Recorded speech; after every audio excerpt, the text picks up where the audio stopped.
የኤሌክትሪክ መኪናችሁን እንደዚህ ቻርጅ እያደረጋችሁ ከሆነ እየገደላችሁት ነው። የመጀመሪያው መኪናችሁን ሁሌም 100% ቻርጅ የምታደርጉት ከሆነ ይህ የባትሪውን እድሜ ከሚያሳጥሩት ነገሮች መካከል አንዱ ነው። ስለዚህ መኪናችሁን ቻርጅ በምታደርጉበት ጊዜ ከ20 እስከ 80% ባለው ብቻ ቻርጅ ለማድረግ ሞክሩ።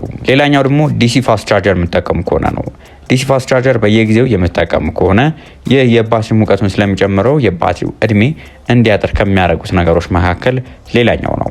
ሶስተኛውና ወሳኙ ደግሞ መኪናችሁን ቻርጅ በምታደርጉበት ጊዜ መኪናው እንደ ሞቀ ቻርጅ የምታደርጉት ከሆነ ይህ መኪናው መጀመሪያ ሞቋል፣ ከዛ በኋላ ደግሞ ቻርጅ በምታደርጉበት ጊዜ ራሱን የቻለ ሙቀት ይኖረዋል።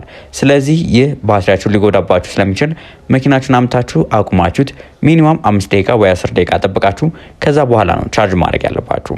የትኛውንም አዲስ እንዲሁም ያገለገለ የኤሌክትሪክ መኪና የገዛችሁ ከሆነ የፈለጋችሁበት ቦታ መተን ቼክ እናደርግላችኋለን። ከእናንተ የሚጠበቀው መደወል ብቻ ነው። ከመኪና ጋር የተገናኙ የተለያዩ መረጃዎች ለመከታተል ፎሎ ማድረጉን አይርሱም።